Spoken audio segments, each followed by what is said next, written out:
Hare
की जय।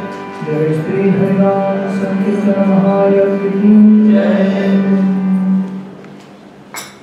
नमो विष्णुपादाय कृष्णपृष्ठाय भूतले श्रीमते भक्ति वेदांत स्वामिनिति नामिने।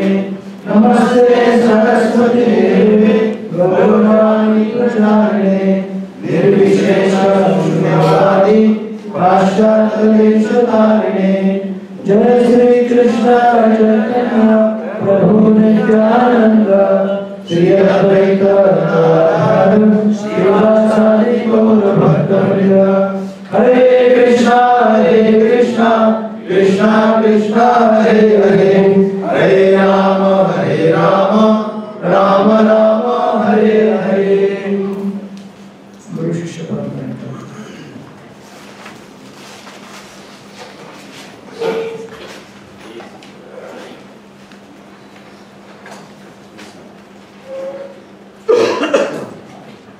ऐसी भक्ति वेदांत स्वामी प्रभुपाद सिद्धांत सरस्वती बलदेव जगन्नाथ विश्वनाथ नरोत्तम कृष्णदास रघुनाथ जी रूप स्वरूप सनातन श्री चैतन्य महाप्रभु लक्ष्मीपति जय दयानिधि ज्ञान सिंधु जय अशोक माधव पद्मनाभ माधव व्यास नारद ब्रह्मा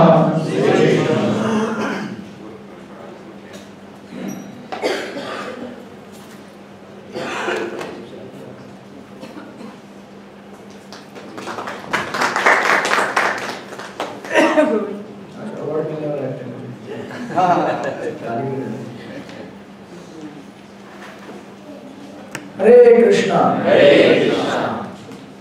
कार्तिक मास की जय। कार्तिक मास की छुट्टी के पहले हमारा आखिरी क्लास है ये। तो हम लोग अध्याय नंबर 2 भगवद गीता श्लोक संख्या 54 में हम पहुंच गए हैं।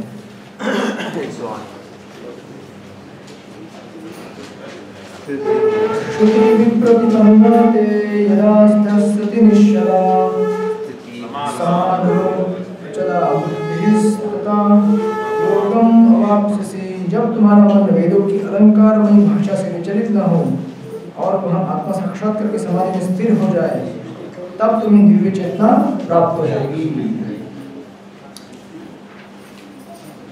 ये था लास्ट का श्लोक हमने स्टडी किया था।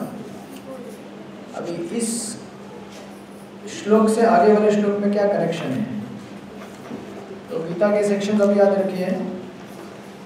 श्लोक नंबर 1 से 10 अर्जुन की शंकाएं और भगवान की शरण जाना। श्लोक नंबर 11 से 30 सांख्य योग शरीर तथा आत्मा का पृथक्करण विषय क्या बोलते हैं उसे, विवेचन। श्लोक नंबर 31 से लेकर 38 तक कर्मयोग की कर्मकांड।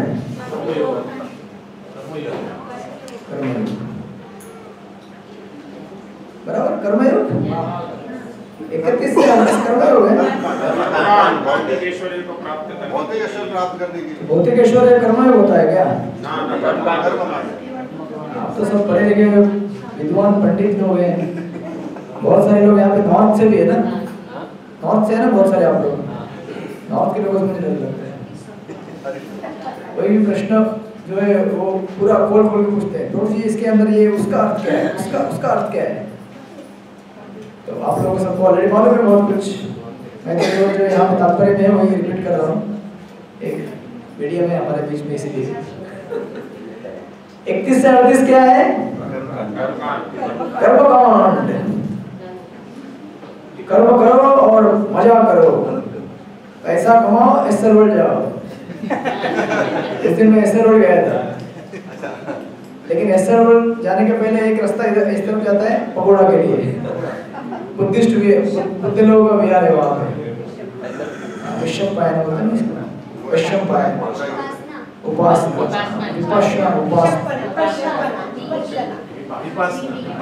उपासना 10 दिन का मौन व्रत मैंने किया नहीं। तो ऐसे का रास्ता ऐसा है जो मैं 20 साल पहले गया था, जब मैं छोटा था 5वीं कक्षा में, तब मेरे को स्कूल की पिकनिक आई थी इधर हमारे उधर रायगढ़ से। तो मैं सोचा यार 20 साल पहले यहाँ पे आए थे, लेकिन रास्ता चेंज हो गया अभी तो उस तरफ चला गया, तो गया था उधर उस दिन। तो कर्मकांड करने से क्या होता है, पैसा मिलता है, पैसे से मजा करो फिर, राइट। उसके साथ अपने अपने उसके रिएक्शंस आते हैं। और उसके आगे का सेक्शन है 39 टू 53 पकड़ लीजिए। उसके अंदर सब सेक्शन आता है, कंपैरिजन आता है कर्मकांड और कर्मयोग का। उसका अगला सेक्शन है, उसे आप कर्मयोग बोल लिए। अभी यहाँ पे गीता में कर्मयोग है, हमारा लेवल पे भक्ति योग समझ लीजिए उसे, राइट। या बुद्धि योग, भक्ति योग, कर्मयोग, ठीक है। तो उसमें बताया था कि भक्ति के क्या क्या अलग अलग लक्षण हैं, भक्ति कैसे की जाती है, भक्ति का महत्व क्या है। सबको भक्ति ऐसे धर्म से त्राय तो महत्व भयात, राइट। और अभी उसके बाद 53 तक हमने किया डिस्कशन, राइट। तो ये जो थर्ड सेक्शन है कर्म योग का, उसके अंत में जब आते हैं तो भगवान क्या करते हैं, कंपैरिजन करते हैं, दोनों में भेद दिखाते हैं। क्या अर्जुन, कर्मकांड और कर्मयोग दोनों में क्या फर्क है, कर्मयोग से मिलने वाले रिजल्ट कैसे होते हैं और कर्मकांड से मिलने वाले रिजल्ट कैसे होते हैं। कर्मयोग में काम करने वाले व्यक्ति का बुद्धि व्यवसायिक का रहता है, और जो कर्मकांड में फंसा हुआ व्यक्ति है उसका बुद्धि व्यवसायिक का नहीं रहता है। जो व्यक्ति सारे वेदों का सार जानता है वो सही में उसका अधिकतम लाभ उठा सकता है वेदों का। जैसे कि अलग अलग कुएं हैं, मैंने बताया था आप लोगों को, अलग अलग कार्य के लिए अलग अलग कुएं हैं, लेकिन अगर उसको नदी मिल जाए, बड़ा जलाशय, तो फिर क्या टेंशन है, सब उसी में हो जाएगा ना काम। तो उसी तरह से वेदों का तात्पर्य जानो और उससे आगे बढ़ो, निस्तर गुण्य भगवान। अभी इतना सब बताने के बाद अभी क्या होता है, ये जब श्लोक में आ जाते हैं अर्जुन, यानी कि अभी ये लास्ट जो कितना नंबर है 54 वाला श्लोक, इस श्लोक के आने से पहले उनको एक डाउट आ जाता है। डाउट इन द सेंस कि डाउट नहीं है वहाँ पे, लेकिन डाउट ही समझ लीजिए उसको, कि ऐसा व्यक्ति जो आप सारे लक्षण बता रहे हैं और आप ये भी बोल रहे हैं कि हानि और लाभ की चिंता नहीं करनी है उसको। पहले बोले थे हानि और लाभ 2.31 to 38, अचानक 39 में बोल दिया हानि लाभ की चिंता मत करो। क्या हानि लाभ, अभी तो बोल रहे हैं हानि और लाभ हो सकता है, लेकिन वापस बोलते हैं हानि लाभ की चिंता नहीं करनी है। तो फिर ऐसा व्यक्ति जिसको लाभ या हानि की चिंता नहीं है, कार्य करता है क्या, यानी कि लड़ाई करता है क्या? क्योंकि जब चिंता रहेगी हानि या लाभ, तभी लड़ाई करेगा ना, अदरवाइज क्यों करेगा? क्योंकि अभी तक अर्जुन ने उसका मर्म नहीं समझा है कि भगवान क्या कहना चाहते हैं।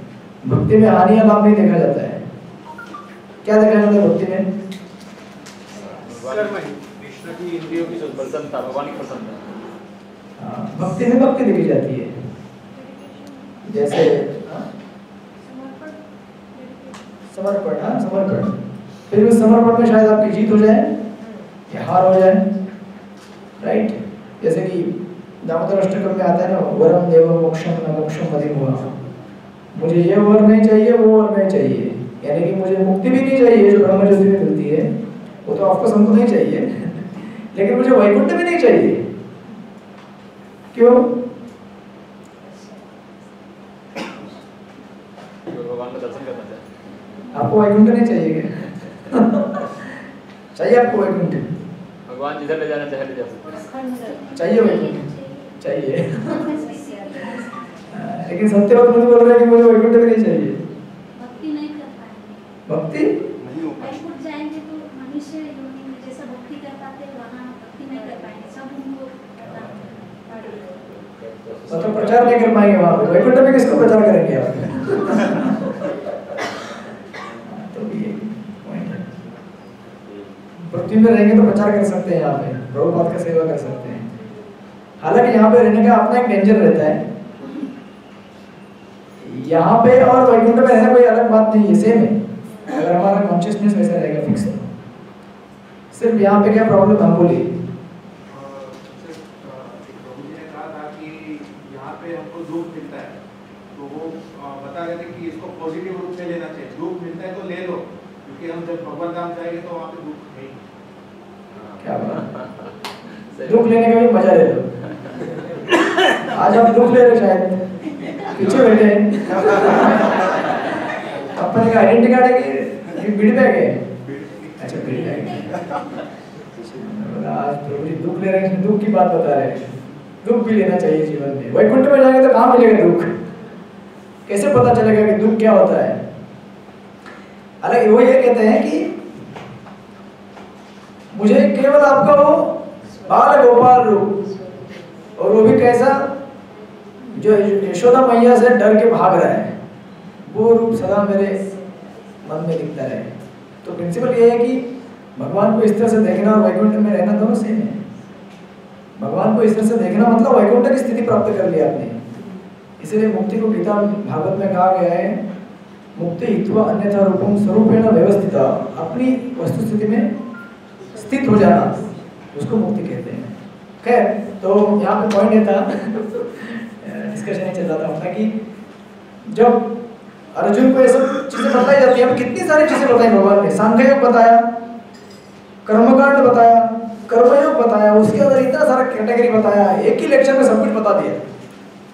अर्जुन को कितना समझ में आया कि अभी देखिए आपको अगर एक साथ सब कुछ बता दिया जाए, पूरा गीता एक लेक्चर में, समझ में नहीं आया। अर्जुन ने तो 45 मिनट में सुना था ना, 45 मिनट में इतना सब कुछ सुना होगा। 45 मिनट के शुरू के मिनट से कुछ, अब एक पूरा अध्याय गीता पढ़ते तो भी समझ में नहीं आता है क्या हो रहा है, कहाँ पे क्या चल रहा है। अभी असली कंक्लूजन तो थर्ड चैप्टर में जाने के बाद चालू हो जाएगा, अभी तो चालू भी नहीं हुआ है, अभी मजा लीजिए। तो इसलिए कहा जाता है कि जब ऑडियंस सुनता है ना, कभी समझो हम कोई लेक्चर सुनने के लिए बैठे हैं, तो जितना प्रवक्ता बताते हैं उसमें से केवल 20% ही ऑडियंस उसको ग्रहण कर पाता है, और वो 20% भी भगवान जाने कौन सा 20%। होता है कि नहीं? अभी कितना सारा चीज हम डिस्कस करते हैं, कितना याद रहता है आपको, और मुझे भी कितना याद रहता है। कुछ पॉइंट रिकलेक्ट होते हैं मेरे को, क्योंकि मैं पढ़ते समय 2-3 बार रिवाइज होते हैं मेरे, लेकिन आप लोग एक बार सुनते हैं, नेक्स्ट टाइम अगर नोट डाउन किया है तो किया है, अदरवाइज मतलब नोट डाउन करने के लिए नहीं बोल रहा हूँ मैं। अगर कुछ क्लिक हुआ है तो हुआ है, नहीं तो नहीं।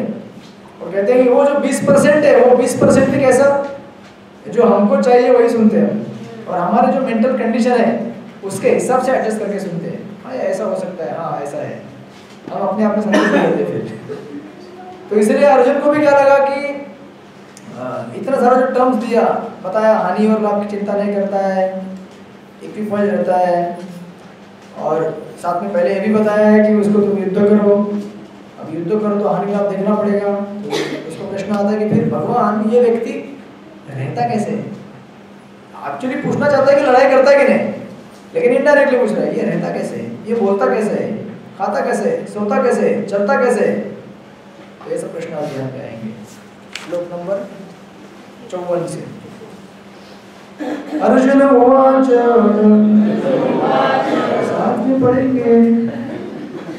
स्थितं प्रज्ञस्य कामाशा समाधिस्तस्य केशव, स्थितधीः प्रभाषते किमासीतो जयते। पढ़िए, कौन है आकाशवाणी? अर्जुन ने कहा, हे कृष्ण, आध्यात्म में लीन चेतना वाले व्यक्ति स्थित प्रज्ञ के क्या लक्षण है? वह कैसे बोलता है तथा उसकी भाषा क्या है? वह किस तरह बैठता है और चलता है? फैशन शो नहीं है ये। कैसे चलता है वो, कैसे बैठता है, कैसे कपड़े पहनता है। तो ये लैंग्वेज है मेटाफोरिकल, इसको मुख्य वृत्ति और गौण वृत्ति करके कहते हैं। किसी भी शास्त्र में मुख्य वृत्ति रहती है और गौण वृत्ति रहती है। थीम क्या है यहाँ पे कि भक्त कैसे जीवन जीता है, ये नहीं कि वो कैसे उठता है, सुबह उठता है तो फिर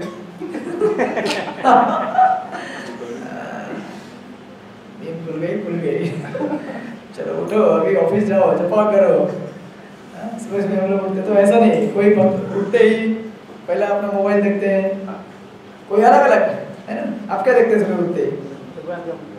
भगवान मोबाइल में फिर भगवान की छवि। अच्छा फोटो फोटो। अब अबे डरिए मत, मैं भी मोबाइल ही देखता हूँ सुबह उठने के बाद। हालांकि मेरे पास स्मार्टफोन है लेकिन मैंने उसको सिम नहीं डाला है, तो इसलिए छोटा मोबाइल लेता हूँ। तो छोटे मोबाइल में क्या देखेंगे हम, कितना मोबाइल बजता रहता है उसको बंद कर दे। स्विच ऑफ रहता है। अच्छा बजता रहता है, बंद कर दे। यार बजता है उसको बंद कर दे, फिर उसके बाद चालू हो जाएगा। उसके बाद चालू हो जाता है। आप क्या देखते हैं रवि प्रभु? अलार्म बजता है फिर उठा के जीवन का दुख है ना ये वैकुंठ में कहाँ मिलेगा एक्सपीरियंस करने को। इधर ही मिलेगा ना, इसलिए इधर एक्सपीरियंस कर लेते हैं। प्रभु जी, हाँ? जो कार्य है हमारी इच्छा के, क्या कार्य? जो काम हमारी इच्छा से प्रेरित होता है, हाँ। वो हमारा दुख है। तो वैकुंठ में हमारी सारी इच्छा पूरी होती रहती है। वैकुंठ में एक्चुअली हमारी सारी इच्छाएं अच्छा क्यों नहीं होती भाई? आप पत्थर थोड़ी है, आप जीवात्मा है ना। अरे विवेचन भूल गए क्या वापस आत्मा और शरीर का?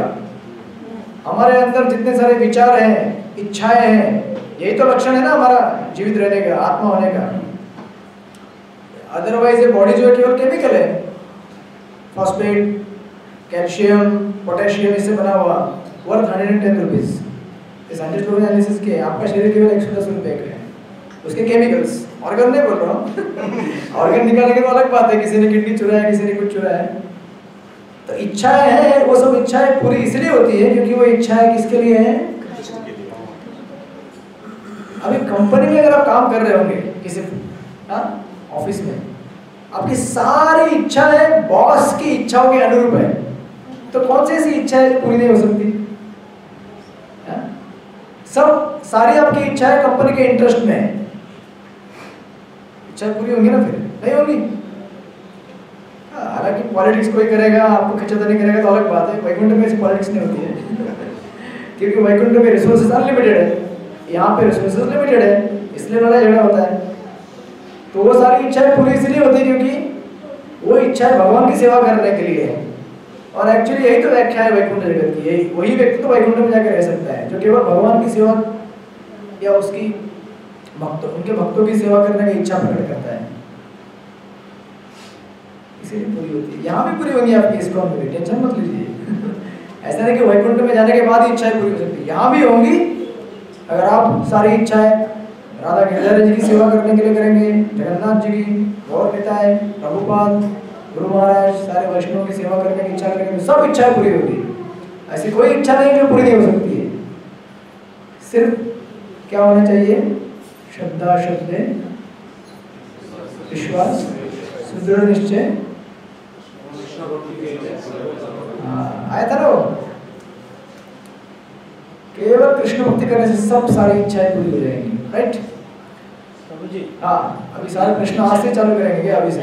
इच्छाएं, जो इच्छाएं सब वो अपनी खुद की रहती है, उसमें भी भगवान की इच्छा रहती है कि इच्छा करें।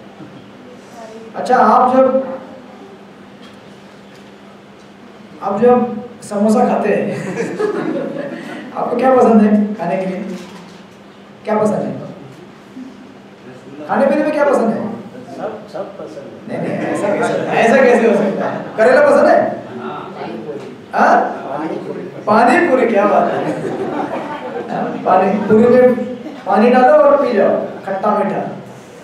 तो आप जब ये अगर हाथ है आपका, वापस बैकग्राउंड पे आइए। बेसिक्स सब हमारा प्रॉब्लम बेसिक में क्लियर नहीं होने की वजह से होता है कि आपका हाथ अगर मजा करना चाहेगा, हाथ तो मजा करना चाहता है ना। अभी हाथ चाहता है कि मैं इधर से अलग हो जाऊं और गिर जाऊं? नहीं ना। तो वो जब पानी पूरी उठाता है, जब पेट में डालता है, तो उसमें से शक्ति सच्चर के हाथ में आती है। राइट, तभी हाथ को आनंद आता है ना। आपकी इच्छा क्या है? मजा करना। इच्छा है कि नहीं? सारे शास्त्र और दर्शन का सारांश क्या है कि हम सबको मजा करना है, बस ना। वही ना, मजा मतलब क्या?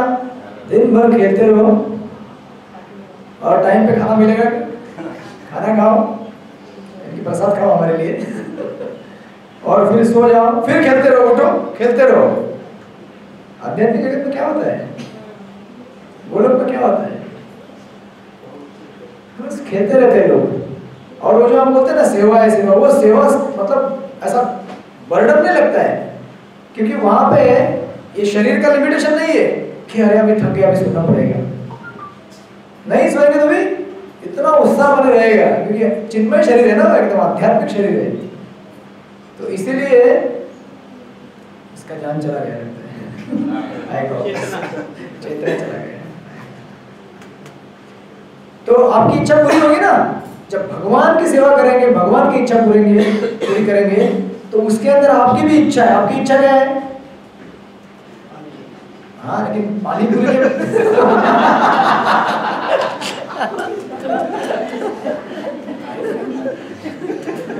पानी पूरी है, लेकिन पानी पूरी के माध्यम से क्या इच्छा है?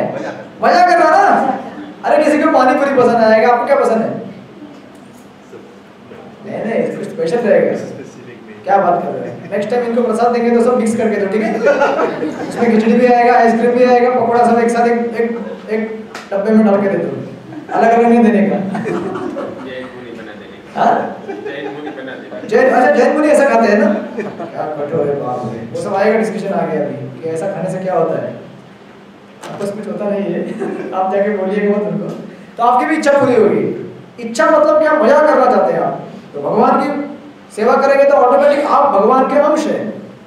तो भगवान खुश हो जाएंगे, आप भी खुश हो जाएंगे, ऑटोमेटिक आपकी भी इच्छा पूरी होगी। कितना सुंदर सिद्धांत और दर्शन है ये। देखिए जरा कि एक व्यक्ति की सेवा करो, सारा जगत संतुष्ट हो सकता है उससे। तो लेकिन इसका प्रश्न है वो अलग है। क्या कि हमारी जो इच्छा होती है वो भगवान की प्रेरणा से होती है कि स्वाभाविक हमारी इच्छा होती है? कहाँ पे? गोलोक में नहीं, यहाँ पे कहीं पर भी हम तो यहाँ पे तो हमारी इच्छा से हम बद्ध है ना। अभी बद्ध मतलब हमारा मन है, भौतिक मन। इसमें कोई भगवान का इंटरफेयर नहीं रहता है हमारी इच्छा में। इधर भौतिक इधर नहीं रहेगा ना। तभी तो आप कभी क्लास में आते हैं, कभी नहीं आते हैं, कभी एग्जाम लिखते हैं, कभी नहीं लिखते हैं कभी पीछे बैठते हैं, कभी आगे बैठते हैं, कभी दरवाजे के बाहर बैठ के देखते हैं क्या चल रहा है अंदर। ये सब किसकी वजह से होता है? अपनी स्वतंत्र इच्छाओं की वजह से होता है। बहुत लोग ऐसा बोलते हैं कि कभी कुछ ऐसा करना चाहते हैं, ऐसा हो गया तो बोलते हैं भगवान की इच्छा हो गई। जब वो इच्छा होती है भगवान की, ऐसा जरा इसमें आत्मा को डालने दीजिए। जो भी गलत हुआ बोल रहे हैं भगवान की इच्छा, अच्छा हुआ मैंने किया। वो अभक्त लोग बोलते हैं। नहीं भगवान की इच्छा के बगैर तो आप कर ही नहीं सकते है। लेकिन पहली इच्छा अपना करना पड़ता है, फिर भगवान से संकल्प करते हैं तो ऐसे अपने संकल्प नहीं करें तो आप कर ही नहीं सकते। कहा जाता है भगवान की इच्छा के बगैर पता नहीं। ये जो आप डिस्कशन कर रहे हो तृतीय अध्याय में वापस आने वाला है, चिंता मत कीजिए। सारांश है कि भगवान की इच्छा के बगैर कुछ हो नहीं सकता, क्योंकि सारी शक्तियां उनसे प्रदान की जाती है, लेकिन हमारी इच्छा को कंसीडर किया जाता है। अगर मैंने तो लास्ट में बताया था, चोर को चोरी करने की इच्छा है, भगवान वैसा बुद्धि देंगे। अगर घर के मालिक को घर बचाने की इच्छा है, वैसी इच्छा देंगे।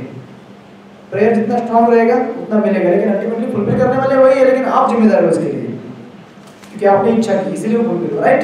एनीवे, तो देखते हैं हम आगे जाके आएगा थोड़ा अध्याय में वो।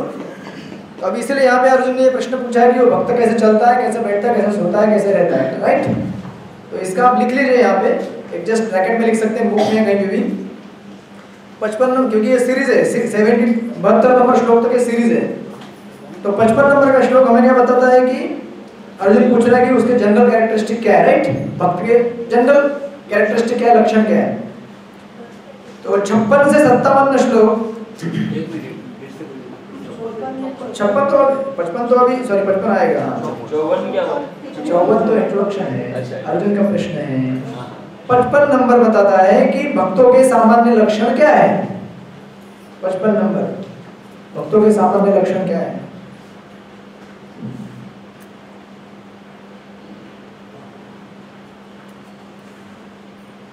हो गया? 56 57 बताता है किम प्रभाषित, कैसा बोलता है वो।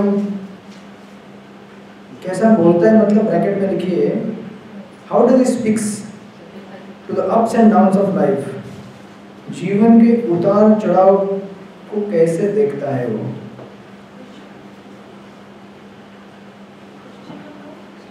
क्वेश्चन नंबर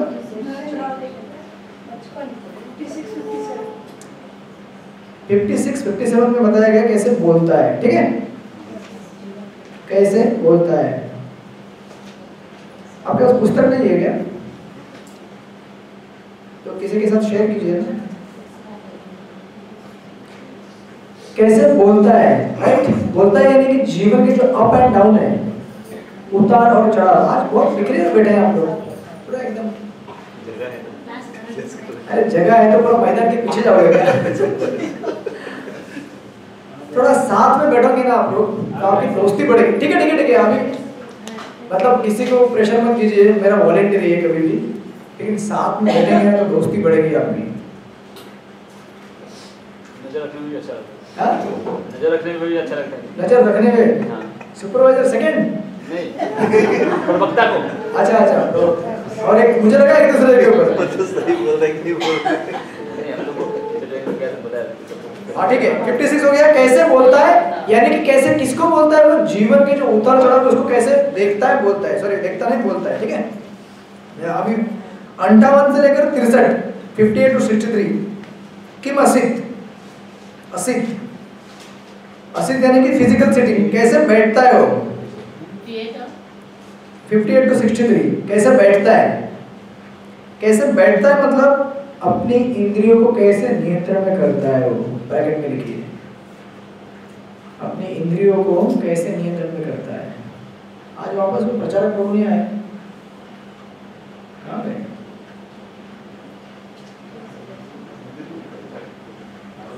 मंदिर में है, लेक्चर है उनका। अपने संख्या थोड़ी कम हो गई, किधर गया आप? लोग कम लग रहे हैं। कार्तिक, अच्छा कार्तिक यात्रा के लिए चले गए लोग। ठीक है ठीक है हो गया। और 64 to 72 प्रभु जी 58 to हुआ ना, 58 to 63 बताया ना कैसे बैठता है। कैसे बैठता है, मतलब अपनी इंद्रियों को कैसे नियंत्रण में रखता है वो। हो गया। 64 to 72 व्रजेत व्रजेत व्रजेत मतलब कैसे चलता है वो। ब्रैकेट में अपनी इंद्रियों को कैसे एंगेज करता है, यानी कि कार्य में लगाता है, अपनी इंद्रियों को कैसे कार्य में लगाता है।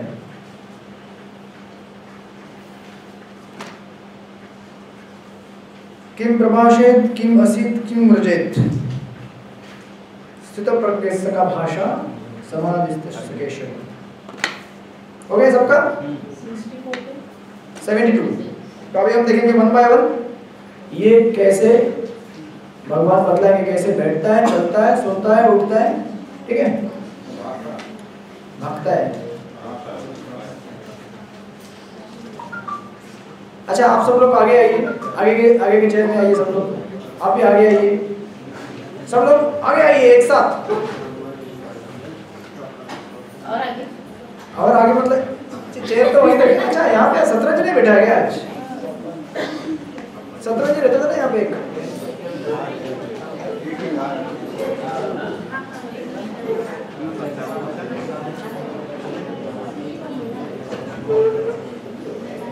मैं चाहता हूँ कि आप सब लोगों के बीच में अच्छी दोस्ती निर्माण हो। आपके व्हाट्सएप ग्रुप का जो नाम है सार्थक कीजिए, दोस्ती ग्रुप, ठीक है। अभी सब लोग कंफर्टेबल है? हरे कृष्णा। जब मैं ऑडियंस रहता हूँ और कोई बैठता आगे के बैठो तो मैं पहले पीछे देखता हूँ पीछे कोई है कि मेरे, कौन जा सकता आगे।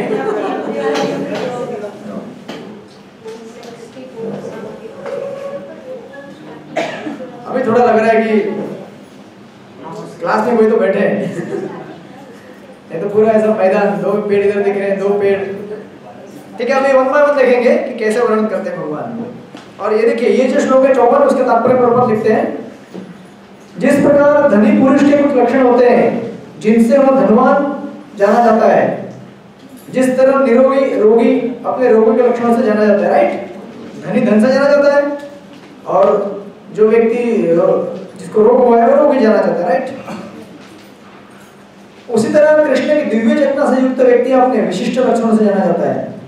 इन लक्षणों को भगवद गीता से जाना जा सकता है किंतु सबसे महत्वपूर्ण बात यह है कि कृष्ण भानुभावी व्यक्ति किस तरह बोलता है। प्रपत आप लिख रहे हैं, क्योंकि वाणी ही किसी मनुष्य का सबसे महत्वपूर्ण गुण है। कहा जाता है कि मूर्ख का पता तब तक नहीं लगता जब तक वह बोलता नहीं। जब बोलेगा तो पता चलेगा कि कौन व्यक्ति है, किसके साथ रहता है, क्या करता है, ये उसकी भाषा से समझ में आएगा आपको। जिस चीज के बारे में बात कर रहा है उसे समझ में आएगा। इसीलिए प्रभुपाद यहाँ पे स्ट्रेस देके बोल रहे हैं कि सबसे प्रमुख जो भक्त का लक्षण है वो क्या है, उसका बोलना। क्योंकि बोलना ही मतलब बोलने से क्या होता है, पहचान कौन, पानी कितना गहरा है पता चल जाता है। और लेक्चर में बोलते हैं उससे नहीं है, लेक्चर में तो सब अच्छा ही बोलेगा वो। लेक्चर के बाद में क्या बोलता है, जब दो भक्त एक साथ बैठेंगे प्रसाद लेने के लिए या ऐसे मिल जाएंगे मार्केट में, तब क्या बोलता है वो, उसके ऊपर निर्भर दिखाता है कि ये क्या है एक्चुअली। लेक्चर के बारे में नहीं, लेक्चर में तो सब अच्छा ही बोलेंगे यार। अभी आप बोलेंगे प्रभु तो सब अच्छा बोलते हैं, लेकिन मेरी कसौटी क्या है जब लेक्चर होने के बाद आपके साथ बैठूंगा मैं, तब क्या बोलता हूँ मैं, कौन सा टॉपिक निकालता हूँ, पॉलिटिक्स, स्पोर्ट्स, न्यूज, उसके ऊपर पता चलेगा कि आपको प्रभु जी क्या करते हैं एक्चुअली।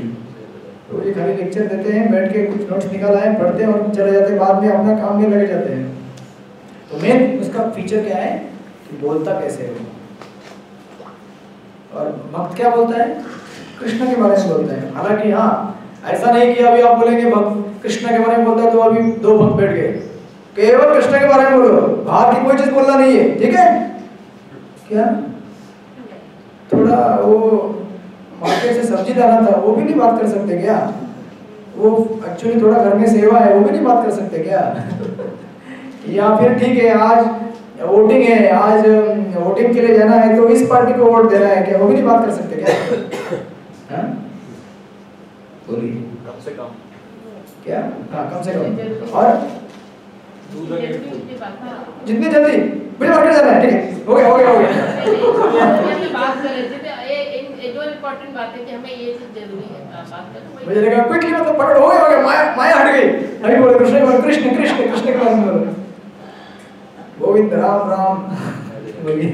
Do the needful. और बोलिए do the needful। और हर किसी के लिए नीडफुल अलग अलग हो सकता है। मेरे लिए नीडफुल 1 घंटे में 55 मिनट, बाहर का बात 5 मिनट हरे कृष्णा अभी हो गया। तो देखिए थोड़ा सा लिबरल रहना चाहिए, एट द सेम टाइम अभी आएगा कछुआ का एग्जाम्पल आएगा, विड्रॉ भी करना चाहिए। हमारा एक सीनियर भक्त है मंदिर में, वो बोलते थे कि हमको जब बीटीए में क्लास देते थे, वैष्णव ट्रेनिंग एकेडमी करके नए भक्तों को ट्रेनिंग दिया जाता है वहाँ पे, बोलते थे कि फर्स्ट प्रजनपा with the devotees, then Krishna katha with the devotees. पहले भक्त के साथ प्रजनपा कीजिए और बाद में कृष्ण कथा कीजिए। ऐसा क्यों? क्योंकि नए नए भक्तों में डायरेक्ट कृष्ण कथा नहीं आएगा, तो कृष्ण कथा नहीं आएगा अभी, और कृष्ण कथा नहीं आएगा और खाली प्रजनप होगा। अगर आप बोलेंगे प्रजनप नहीं करना है तो बात नहीं होगी, बात नहीं होगी तो क्या होगा, दोनों में दोस्ती बढ़ेगा नहीं, दोनों में संबंध प्रस्तावित नहीं होगा, प्रेम नहीं बढ़ेगा, प्रेम नहीं मिलेगा तो वो वहां से चला जाएगा वापस। बोले यहाँ तक आया लड़के बोलते हैं कृष्ण के बारे में बोला, कृष्ण के बारे में बोला, मालूम है नहीं, तो रुचि भी नहीं है, क्या बोले अभी, सही है नहीं? नट क्या नाम है, क्या सोच रहे हैं आप इतना टेंशन में आके ऐसा? नहीं, उन्होंने बोला ना दुख भी लेना चाहिए इस जगत का, वैकुंठ में दुख नहीं मिलता है। कुछ टेंशन में लग रहा है, सब ठीक है? देते हैं प्रभु, लेते हैं। अभी आप हमको टेंशन दे रहे हैं। ठीक है, कोई बात नहीं। तो क्या बता रहा था मैं? हाँ, तो इसलिए अभी आप सुनते तो इसका मतलब है नहीं कि नहीं अभी तो आज के बाद दो, इसलिए कभी कभी ऐसा देखा जाता है, कुछ लोग ऐसे रहते हैं ना, अभी हमको मालूम है कि इसको अगर कुछ चीज बोलेंगे ना दूसरा कृष्ण कॉन्शियसनेस के अलावा तो वो चिढ़ जाएगा, तो उससे बहुत लोग कम बात कर पाते हैं, फिर वो धीरे धीरे अकेला पड़ जाता है। बैलेंस होना चाहिए लाइफ में। और अगर आप पूछेंगे प्रभु जी कैसे हैं आप, प्रसाद हुआ, घर में कैसे है, सब कुछ ठीक है, कहीं यात्रा जा रहे हैं, ये भी तो कृष्णमय बात ही है ना, भक्तों से अगर प्रेम करते तो भक्तों के जीवन के बारे में जानना चाहिए। ऐसा ये नहीं होता कि ऐसा नहीं, अभी इसीलिए इसको बहुत क्रिटिकल बैलेंस से लेना चाहिए। ऐसा नहीं कि केवल कृष्ण ही चाहिए हमको, लेकिन अभी उसके लिए समय लगेगा थोड़ा आने के लिए, इसलिए पहले थोड़ा भजन पकड़ लीजिए। लेकिन ऐसा नहीं कि 10 साल बाद भी वही बोल रहे हैं, फर्स्ट प्रेजेंट विद डिवोटीज फिर कृष्ण कथा। 10 साल बाद स्टेटमेंट थोड़ा बदलना चाहिए, थोड़ा कम होना चाहिए प्रेजेंट, थोड़ा कृष्ण कथा ज्यादा आना चाहिए, राइट। इसलिए प्रभुपाद हमें बता रहे हैं पहले कि प्रथम लक्षण है कि कैसे बोलता है। अभी नेक्स्ट देखिए तो भगवान क्या बोलते हैं।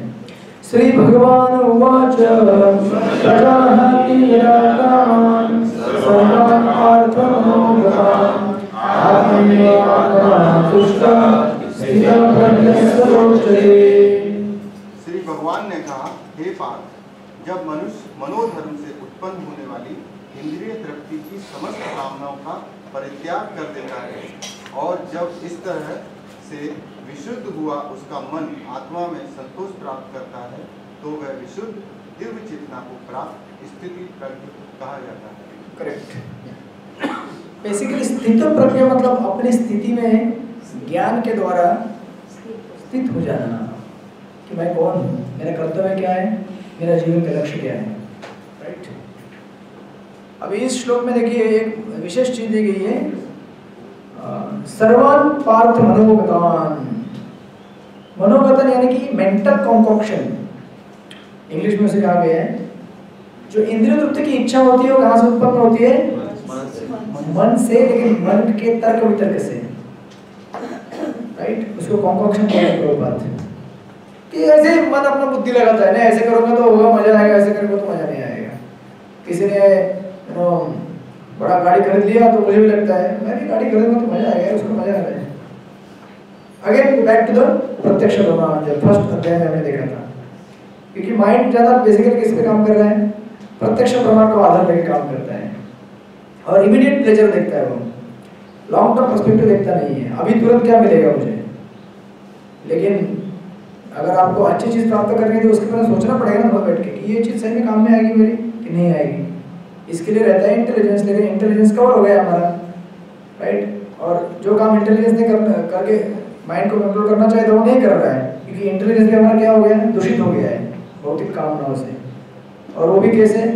मन की वजह से ही, मन ने क्योंकि और कर दिया। और आत्मा तो पिक्चर में है ही नहीं, आत्मा कहीं दूर जगह बैठ गया कोने में और ये सब दोनों बैठ के लड़ाई कर रहे हैं, मन और इंटेलिजेंस आत्मा को मारने के लिए रेडी है। इसलिए देखिए श्लोक में कहा गया है मनोगतान, मन से उत्पन्न होने वाली जो भौतिक इच्छाएं हैं, भोग करने की इच्छाएं, वो सब कहाँ से उत्पन्न होती है? भौतिक मन के विकार से उत्पन्न होती है, मेंटल कॉन्कॉक्शन। तो इसलिए जितना मन के चल विचल को नियंत्रण में रखेंगे उतना हम क्या हो जाएंगे? भक्ति में स्थिर हो सकते हैं, राइट। और दूसरी चीज, आत्मन्य एवं आत्मना तुष्ट।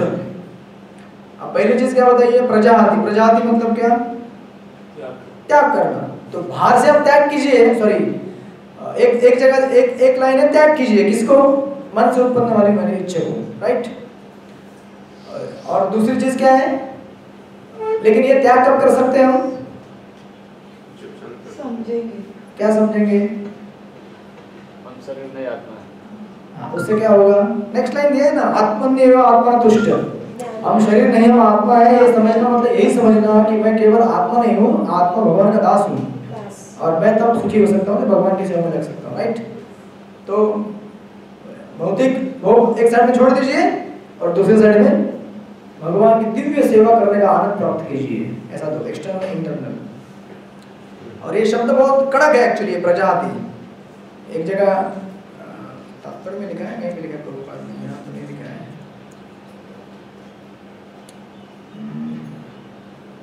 ठीक है, उसको चैतन्य चर्चा बोलते हैं कि प्रजाति त्याग करना मतलब किक आउट, मतलब लात मार के भगाना। इतना स्ट्रांग होना चाहिए कि ना, ऐसा हम बोलते से सिंपल बोलते हैं, त्याग करना चाहिए। हाँ, त्याग नहीं करना चाहिए, उसे फुटबॉल की तरह, गेट की तरह पैर से लात मार के भगा दो दूर, इतना दूर जाना चाहिए कि वापस नहीं आना चाहिए वो, इतना स्ट्रांग। एक्चुअली वो वर्ड का ऐसा मीनिंग है, प्रजाति। Not just give up but kick off the desire coming from the speculation of the mind. हाँ अभी ये बराबर वर्ड है स्पेकुलेशन। स्पेकुलेशन मतलब क्या, चिंतन करना, ऐसा होगा वैसा होगा, ऐसा करने से ऐसा हो सकता है वैसा हो सकता है। अब चिंतन तो कुछ भी कर सकता है ना माइंड, तो क्या सब सही रहेगा क्या? नहीं ना, ये चीज इसलिए हमें बताइए। और दूसरी चीज, अब ये जो एनालिसिस है यहाँ पे, ये बेसिकली अभी तक गीता में भक्त का विश्लेषण नहीं आया है, लेकिन हम लोग उसको भक्त के एंगल से देख रहे हैं, क्योंकि भक्त है वहां पे, भक्ति है लेकिन कवर्ड है, क्योंकि भगवान ने पहले कौन सा सेक्शन दिया, कर्मकांड दिया। जो अगर आप योगा लैडर देखेंगे, जो 3rd चैप्टर में आएगा आपको योगा लैडर, पहले आता है कर्मकांड, उसके नीचे पशु जीवन, जो हम लोग सब बैठे हैं यहाँ पे, उसके ऊपर कर्मकांड है। कर्मकांड से ऊपर आता है कर्मयोग, कर्मयोग से जाता है ज्ञान योग में जाता है, ज्ञान योग से जाता है अष्टांग योग में, अष्टांग योग से जाता है भक्ति योग। वहां पे 2 एंगल तैयार होते हैं, या तो भक्ति या फिर ब्रह्मवाद, डिपेंडिंग ऑन, अगर भक्तों का संग मिला तो उसे वो जो अष्टांग योग में जो परमात्मा का दर्शन करते हैं उसको मालूम पड़ेगा कि अरे ये तो भगवान है, इनसे प्रेम करना चाहिए, तो भक्त बनेगा। अगर नहीं बनेगा, भक्त नहीं मिलेंगे वहां पे, बोलेगा ये परमात्मा नहीं हूँ, मुझे भी परमात्मा बनना है, फिर हो जाएगा माया ब्रह्मवादी, राइट। तो ऐसे एंगल वहां पे तैयार होते हैं। तो इसलिए अभी गीता में अभी तक भक्त करके डायरेक्ट नहीं आया है, हालांकि है लेकिन छुपा हुआ है, जो प्रभुपाद तात्पर्य हमको बताते जा रहे हैं। तो यहाँ पे इसलिए ये शब्द क्या इस्तेमाल किया गया है, स्थित प्रज्ञ। प्रज्ञ मतलब क्या, ज्ञान से अपने आप को स्थित करो। ये ज्ञान मतलब क्या, क्योंकि कर्मयोग के बाद क्या फल होता है, ज्ञान योग, इसीलिए बोल रहे हैं स्थित प्रज्ञ, ज्ञान से। इसलिए ये नहीं बोल रहे कि भगवान की सेवा करके संतुष्ट हो, बोल रहे हैं क्या ऐसा श्लोक में बोल रहे हैं क्या, क्या बोल रहे हैं श्लोक में, आत्म में संतुष्ट होके विशुद्ध चेतना को प्राप्त करो। हालांकि डायरेक्ट बोल सकते थे भगवान, अर्जुन मेरी भक्ति में सेवा में स्थित हो जाओ और इस तरह से अपने आप को संतुष्ट करके जो भौतिक मनोधर्म से जो भी विचार आते हैं भौतिक भोग के, इसको दूर करो। तो वो नहीं बोला क्योंकि अभी तो वो स्टेप आया नहीं, हालांकि बोला है लेकिन वो छुपा हुआ है, जो प्रभुपाद आपको बता रहे हैं। और प्रभुपाद आपने देखिए बीच में, कृत्रिम साधन से इनको रोक पाना संभव नहीं, किसको, भौतिक विषय वासनाओं को। किंतु यदि कोई कृष्ण भावना में लगा हो तो सारी विषय वासनाएं स्वतः बिना किसी प्रयास के दब जाती है। अतः मनुष्य को बिना किसी झिझक के कृष्ण भावना में लगना होगा, क्योंकि यह भक्ति उसे दिव्य चेतना प्राप्त करने में सहायक होगी। अत्यधिक उन्नत जीवात्मा अपने आप को परमेश्वर का शाश्वत दास मानकर आत्मतुष्ट रहता है। देखिए पूरे प्रभुपाद के तात्पर्य कैसे हैं, भक्ति एंगल से दिए गए हैं, और ट्रांसलेशन कैसा है, ज्ञानी के लिए है, क्योंकि ज्ञान योग का सेक्शन आएगा उसके बाद, राइट। लेकिन तात्पर्य प्रभुपाद क्या दे रहे हैं, यही भक्ति है, क्योंकि अभी तक वो रिलीज भगवान ने बताया नहीं कि तुझे उच्च स्वाद कैसे मिलेगा या तू संतुष्ट कैसे हो सकता है। केवल ये जान के संतुष्ट नहीं हो सकते हम कि मैं आत्मा हूँ।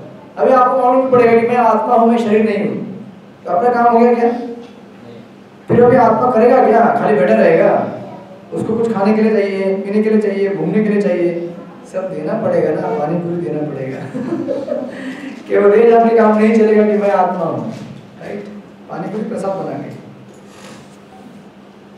ऐसे आध्यात्मिक पुरुष के पास भौतिकता से उत्पन्न एक भी विषय वासना भटक नहीं पाती, वह अपने को निरंतर भगवान का सेवक मानते हुए सहज रूप में सदैव प्रसन्न रहता है। ये प्रभुपाद तात्पर्य में कर रहे हैं। देखिए 56, दुखेषु अनुद्विग्नमना सुखेषु विरतस्पृहा वीतराग भयक्रोध स्थितधीर्निरुच्यते।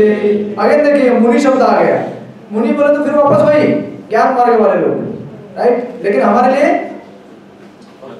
भक्ति योग, इसीलिए मैंने कहा कर्मयोग, बुद्धि योग, भक्ति योग, सांख्य योग, सब हमारे लिए एक ही टर्म है अभी इस चैप्टर में। आगे जाके फिर अलग अलग उसका विश्लेषण करेंगे थ्रूआउट गीता। बढ़िया बात। जो त्रय तापों के होने पर भी मन में विचलित नहीं होता अथवा सुख में प्रसन्न नहीं होता, और जो आसक्ति, भय तथा क्रोध से मुक्त है, वह स्थिर मन वाला मुनि कहलाता है।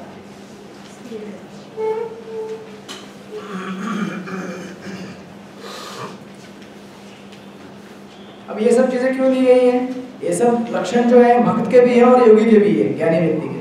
क्योंकि ज्ञानी व्यक्ति के लिए सबसे बड़ा मतलब टेंशन वाला काम क्या रहता है, इस जगत में मुझे आसक्त नहीं होना है, ये चीज से बंधन होता है, ये चीज से बंधन होता है, ये चीज से सब चीज से बंधन होता है, वो हमेशा सोचते रहते हैं, राइट। इसीलिए ये सब लक्षण दिए कि कैसे अनासक्त रहता है और आत्मा में आसक्त रहता है। तो बेसिकली हमारे लिए आत्मा में आसक्त रहता है मतलब आत्मा का भगवान के साथ जो संबंध है उस वस्तु स्थिति में आसक्त रहता है वो। और यहाँ पे तात्पर्य में देखिए मुनि की व्याख्या दे रहे हैं प्रभुपाद, महाभारत का कोटेशन दिया है,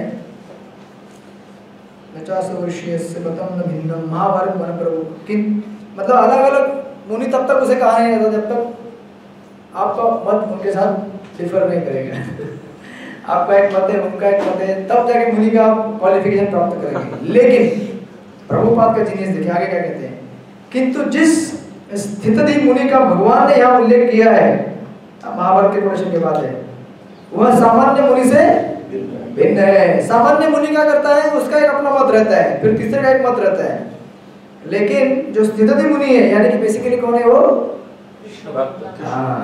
भगवान का भक्त है। स्थिति मुनि सदैव कृष्ण भावनाभावित रहता है क्योंकि वह सारा सृजनात्मक चिंतन पूरा कर चुका होता है। समझ रहे हैं आपको, जो भी भौतिक जगत का विश्लेषण करते हैं लोग और अपना अपना विचार बनाते हैं कि ये ऐसा होना चाहिए, वैसा होना चाहिए, ऐसा होता है, वैसा होता है, वो सारी स्टेजेस को पार कर चुका है।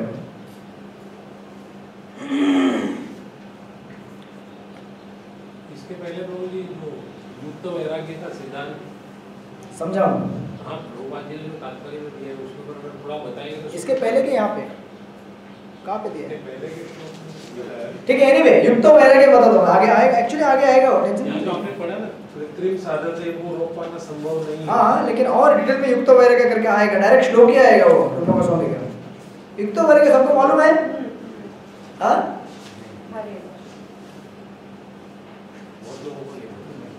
ठीक है, फ्लो में रहिए, आएगा वो, बी इन द फ्लो। दो अलग-अलग मुनि की बात कर रही है इसको। हाँ सर, दो अलग-अलग मुनि।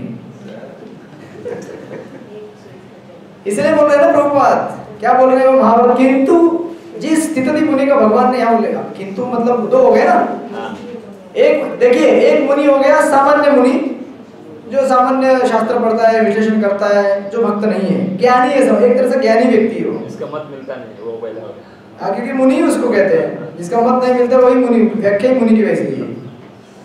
इसीलिए देखिए महाराज बताते हैं, राधा महाराज बोलते हैं कि आप अगर हिमालय में जाएंगे और जो ये रहते हैं क्या नाम नहीं हाँ योगी मतलब वो आते हैं ना कुंभ मेला में, नागा अखाड़ा, तो वहाँ पता नहीं अखाड़े इतने रहते कि नहीं, सबका अपना अपना अलग अलग गुफा रहता है। क्यों? दो लोग एक साथ क्यों नहीं रह सकते? क्योंकि दोनों का सेंटर है कि नहीं है ना। अभी हम सबका अगर केंद्र बिंदु कृष्ण है तो हम साथ में रह सकते हैं, कृष्ण बिंदु साथ में नहीं है तो फिर अलग अलग बिंदु बन जाएंगे, राइट। ऑफ कोर्स कृष्ण बिंदु के अंदर भी फिर वैरायटी है कि कैसे सेवा की जाए, ओके, मैं इस तरह से करूंगा, वो अलग वैरायटी है, वो स्पिरिचुअल वैरायटी है, स्पिरिचुअल वेरिएटेडनेस बोलते हैं उसको। लेकिन प्रभु इसमें लिखा है कि किंतु किसी तत्व पर ना पहुंच सके उनको, इसमें पहला लाइन में लिखा है कि वो लोग हैं ना सुचिंतन करते हैं लेकिन किसी तत्व पहुंचते नहीं हैं। हाँ, मतलब वो केवल जगत का विश्लेषण कर चुके हैं, आत्मा तक पहुंचे वो। पहले भी हमने बताया था आपको कि सांख्य योग है, एक आस्तिक सांख्य है, एक नास्तिक सांख्य है। कपिल देव जी के सांख्य है वो आस्तिक है, भगवान कपिल का, और दूसरे कपिल का नास्तिक है। लेकिन ये नास्तिक नहीं है एग्जैक्टली, ये जानता है कि आत्म तत्व है और आत्मा के ऊपर कोई तो शक्ति जानता है, वो ये नहीं जानता कि वो भगवान है करके, राइट। समझ में आपको ये दो मुनि, एक ज्ञान मार्ग का मुनि है और एक भक्ति मार्ग का मुनि। हम भी मुनि है नहीं ऐसा, लेकिन हमारा जो विश्लेषण इस जगत का पूरा हो चुका है और हमारा कंक्लूजन क्या आ गया है कि केवल भगवान श्री कृष्ण ही सबके क्या है, सर्वेश्वर ईश्वर है, सबके मालिक है, भोक्ता राम यज्ञ तपसाम सर्वलोक महेश्वरम सुहृदम सर्वभूतानां ज्ञात्वा मां शांतिम इच्छति। इसलिए उसके मन में क्या है, शांति उत्पन्न हो गई, क्योंकि सारी दुनिया की चीजों का एनालिसिस करके वो पार कर चुके हैं उसको। और अगर आपने किसी ने नहीं किया होगा तो करने की कोशिश मत कीजिए, प्रभुपाद ने हमारे लिए ऑलरेडी एनालिसिस करके दिया है जस्ट उसको एक्सेप्ट कीजिए इस वर्जन को और आगे बढ़िए, उससे हमारा समय बचेगा। आखिर एनालिसिस करने के बाद आप वही कंक्लूजन में आएंगे कि कृष्ण ही सर्वश्रेष्ठ है। ओके, और बोलते हैं आगे कि प्रशांत निशेष मनोरथांतरम स्तोत्र रत्न का एक कोटेशन है, ये होना चाहिएगा। जिसने शुष्क चिंतन की अवस्था पार कर ली है, इस निष्कर्ष पर पहुंच जाता है कि भगवान श्री कृष्ण वासुदेव सब कुछ है। वासुदेव सर्वमितिम सर्वमात्मसुदुर्लभः, वह स्थिर चित्त मुनि कहलाता है। ऐसा कृष्ण भावनावान व्यक्ति तीनों तापों के संघात से तनिक भी विचलित नहीं होता, क्योंकि वह इन कष्टों को भगवत कृपा के रूप में लेता है। देखिए कितना सुंदर विश्लेषण दिया, आप पढ़ सकते हैं, बाद में पढ़िए। बोलते हैं कि अगर दुख आते हैं तो उसको क्या समझता है?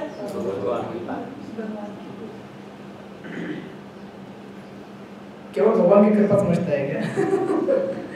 आगे लिखा है कि वो समझता है कि हाँ ये मेरे दुख को, मेरे पूर्व जन्म के पापों का परिणाम है ये। और इसमें भगवान की कृपा क्या है कि भगवान ने मुझे, समझ लो अगर मैं कहीं गिर के मेरा पैर टूटने वाला था तो केवल उंगली में खरोच आ गई, तो कभी बहुत रशियस हो जाते हैं। क्या मेरे हाथ में लग गया? कैसे लग गया? कृष्ण कैसे लग गए? अरे कैसे लग गया मतलब तुम्हारा पूरा हाथ कटने वाला था बेटा, खाली उंगली थोड़ा सा कट गया, हो सकता है 6 महीना फ्रैक्चर हो जाएगा, लगाना पड़ेगा कुछ। कभी भी देखिए भक्त के जीवन में कुछ एक्सीडेंट होते हैं, समझ जानेगा कि ये बहुत बड़ा हादसा होने वाला था, लेकिन भगवान ने अपनी कृपा से इसको क्या कर दिया है। ऐसे कई बार, एक बार किचन में मैं सेवा कर रहा था अपने मंदिर के, तो कार्तिक यात्रा का स्टे बैक था। स्टे बैक मतलब जानते हैं ना, सब भक्त यात्रा के चले जाते हैं, मंदिर में कोई रहते नहीं, तो हम लोग ऐसे एक टीम रुकी थी पीछे, अभी कुछ 4-5 साल पहले की बात है। तो मेरा किचन में सेवा लगा था, तो किचन में सेवा कर रहा था, तो एक ने आलू बॉईल किया था कुकर में, उसका पानी फिर नीचे फैल गया बाथरूम में जहाँ बर्तन धोते हैं। तो मैं चल रहा था बर्तन, उसके बाजू में ही बर्तन का शेल्फ था, तो उसको निकालने के लिए गया और आलू को पानी से फिसल गया, और फिसल के डायरेक्ट इसके ऊपर गिर गया। कान का रहता ना ये वाला हिस्सा इधर ऊपर, ऐसा मतलब पैर ऐसा स्लिप होकर डायरेक्ट इसके ऊपर, ऐसा लगा बम फट गया पूरा, कुछ क्षण के लिए पूरा ऐसा सुन्न हो गया। तो बाद में उठा, मैं इधर देखा उधर देखा 2-3 भक्त थे वहां, लेकिन आपको इतना सुन्न हो गया मुझे समझ में नहीं आया जब गिर गया, मतलब पूरा ऐसा ब्लाइंड हो गया पूरा। तो बाद में थोड़ा दुख रहा था, और उसी दिन रात को मेरी मम्मी गाँव से आई थी, तो उनको लेने के लिए बांद्रा आ गया मैं रात को 1 बजे, तो कान और दुखने लगा, भयंकर दुखने लगा। फिर दूसरे दिन अस्पताल आया, भक्ति विधान में आए इधर, डॉक्टर ने बोला कि आपका कान बच गया, आप बहरे होने वाले थे, आपका पर्दा ही जाने वाला था, 50% चांस था आपको बच गया, अदरवाइज आप कल ये कान से आपका ध्वनि बंद हो जाता है। पर्दा खोल दिया, बच गया, जो भी हो गया। तो सोचिए ऐसे अगर मेजर एक्सीडेंट्स होते हैं, अगर भगवान नहीं बचाते तो कान तो क्या शायद बड़ा हादसा भी हो जाता, लेकिन बच गए ना कैसे। तो ऐसे कई घटनाएं आप देख सकते हैं जीवन में। कभी ऐसा हम रास्ते से चल रहे हैं और गाड़ी आ रहा है पीछे से और जस्ट कट मार के चला गया, कपड़ा छू के गया, ऐसा कई बार हुआ मेरे साथ। उधर चौपाटी जाते जाते कभी ऐसा, कभी जा रहा हूँ चौपाटी सैर करने के लिए कुछ भक्तों को लेकर, ऐसा जस्ट कट, ऐसा कपड़े को ऐसा हवा देके गया गाड़ी, पूरा ऐसा शर्ट हिल गया। एक थोड़ा सा अगर साइड में होता ना तो फिर